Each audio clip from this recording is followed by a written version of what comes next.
Traditional CPACC study advice sounds good until you remember one thing. You have a full-time job, you're working 40 hours a week, you have meetings, deadlines, family responsibilities and commute, and then maybe only 5 to 7 hours a week to study. So when someone says just read the full body of knowledge, that sounds simple. But for working professionals like you, that advice is incomplete. So in this video, I'm going to give you a realistic 90-day CPACC study plan for people working full-time, especially if you are a manual QA tester, an accessibility beginner, or someone trying to move into accessibility without quitting your job. And I'll show you exactly how I studied 5 to 7 hours a week without wasting time. The biggest problem preparing for CPACC is like they have unlimited time. And so they download the body of knowledge. They collect 20 YouTube playlists, 30 bookmarks and 5 PDF guides.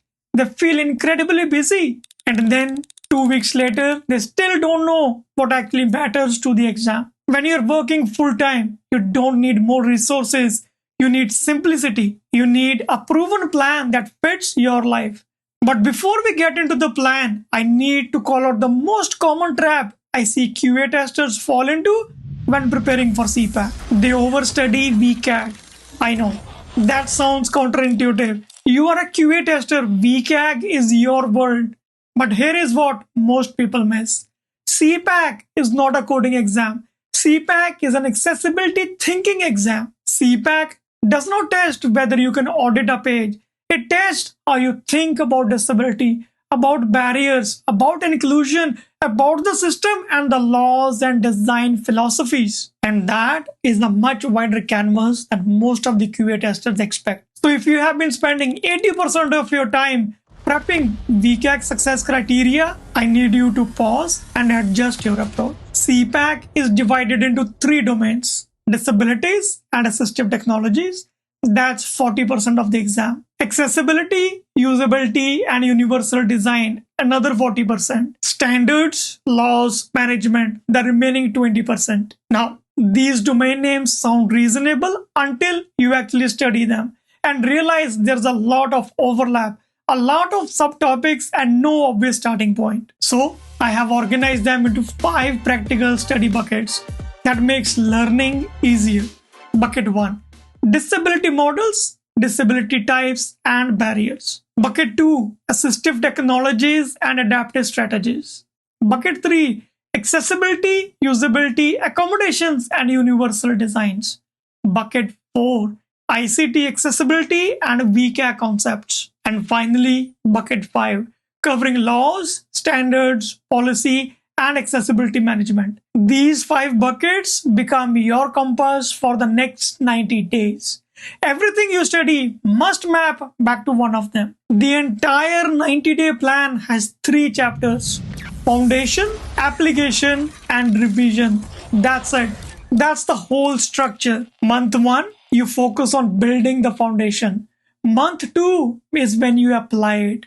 Month 3 is when you log everything you have studied. Not random reading, not 20 different playlists, not saving resources you will never open. Just 3 months with a clear purpose for each one. Before you read a single page of content, you need a system. In week 1, the only thing on your to-do list should be to read the CPACC content outline.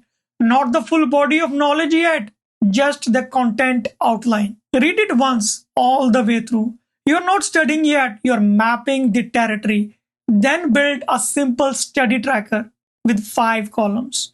Topic, your confidence level, resource, notes, and practice questions. It takes 5 to 8 minutes to build this tracker, but it will save you hours of confusion later. Comment tracker and I will send you a ready-made version of this study tracker. Weeks 2 and 3 are where most QA testers experience their first real shift.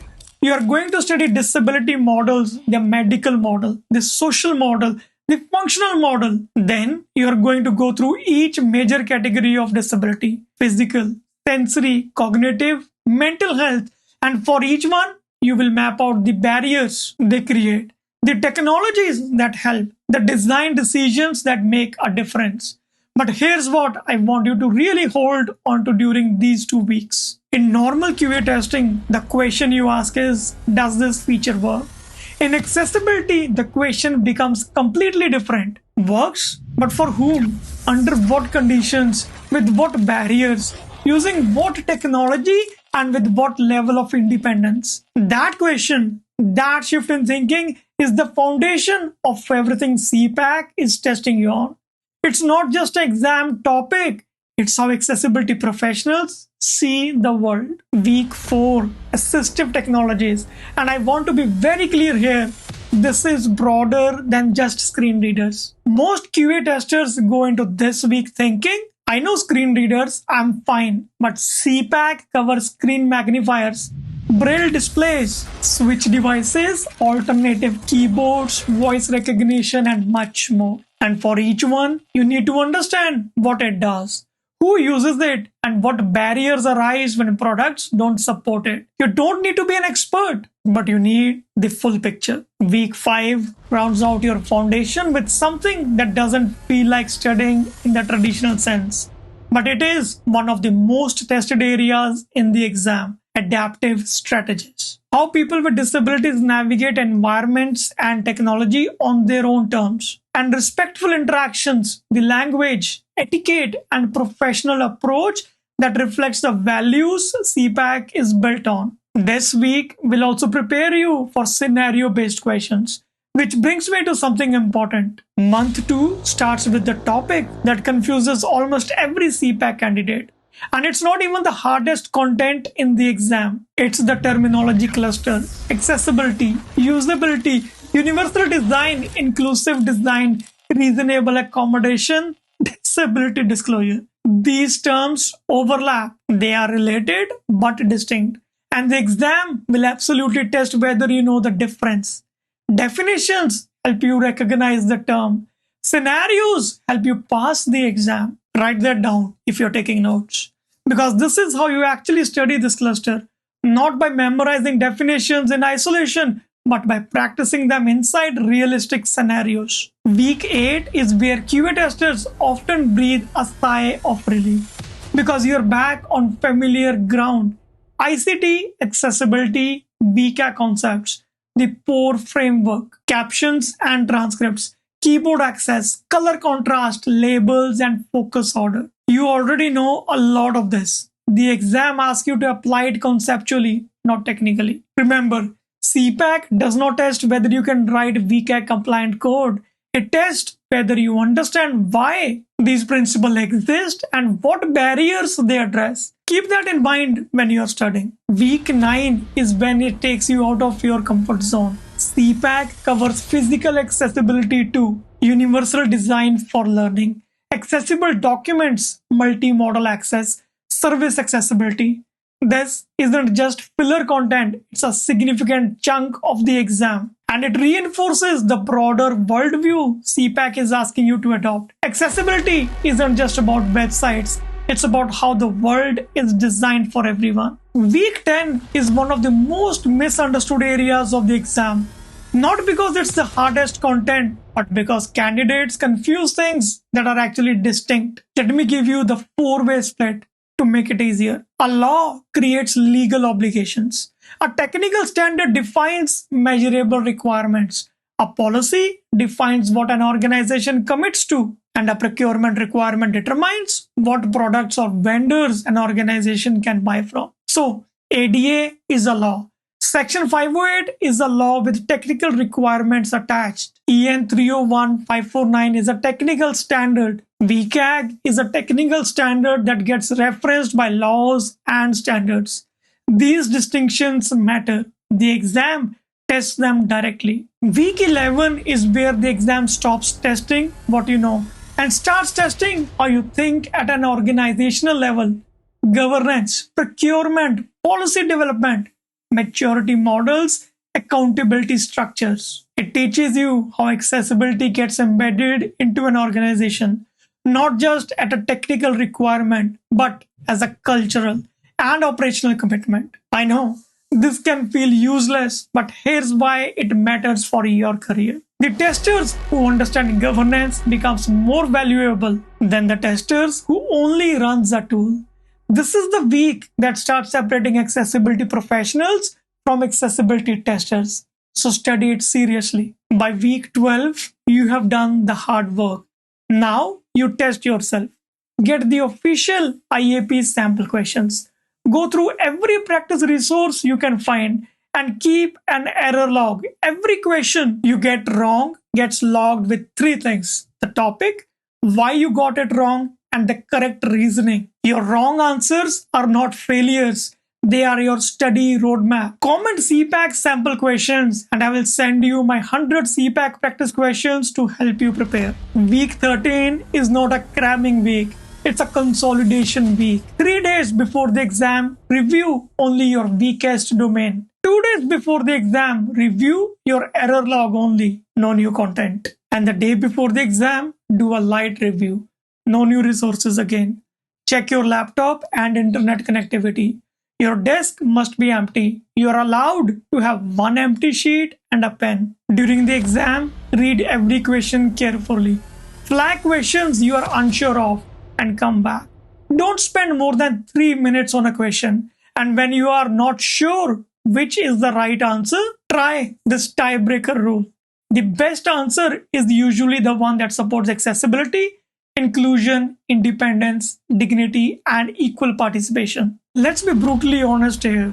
You are not going to sit down on Tuesday evening with a fresh filter coffee and 2 focused hours ahead of you. You are going to finish a long stand-up, handle 3 Slack threads that shouldn't have been Slack threads, eat lunch at your desk, sit through a meeting that was scheduled over your focus block, and somewhere in that, you are supposed to study for CPACC. So let's stop pretending the plan lives in ideal condition.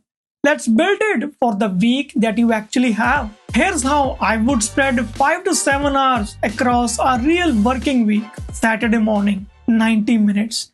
This is your anchor session. This is your most protected block before the weekend fills up. Every Saturday morning, you read one topic, you understand it, and then you use one simple memory technique. You write a 2 or 3 sentence summary in your own words, not copied from the text, your own words. That one technique forces your brain to retrieve, simplify, and actually understand what you studied. If you can't do that, you haven't understood it yet. This session sets the tone for the whole week. Wednesday evening, 60 minutes. This is your midweek reset, not 90 minutes, 60 minutes. Because Wednesday evening after work is not Saturday morning. You have less energy, less patience, and probably a notification waiting for you somewhere. Use this session to revisit what you studied on Saturday. Go back to your notes, take one concept and push it one level deeper. Find a real world example, write a scenario, connect it to something you have actually seen in your testing work. That is how you make the concept stick. The goal isn't to cover new ground. The goal is to make Saturday studying move into long-term memory. Sunday evening, 60 to 90 minutes. This is your practice session. So you open your practice question, walk through 10 to 15 of them slowly but carefully. For every wrong answer, open your error log and write 3 things: the topic, what you thought the answer was, and what was the correct reasoning behind it. This is not a test. This is one of the fastest way to learn, because every wrong answer shows exactly what your brain has not fully understood yet. That's it. 3 sessions: Saturday, Wednesday, Sunday. 1 session to understand, 1 session to connect, and 1 session to retrieve and correct. Now, some weeks you will hit all 3. Some weeks life will take Wednesday from you entirely, and that's fine. Move it to Thursday. Move it to your lunch break. The difference between people who pass and people who postpone is not talent. It is not even time. It's what they do the following Monday. And before I wrap up, let me address the elephant in the room. 90 days is based on 5 to 7 hours a week.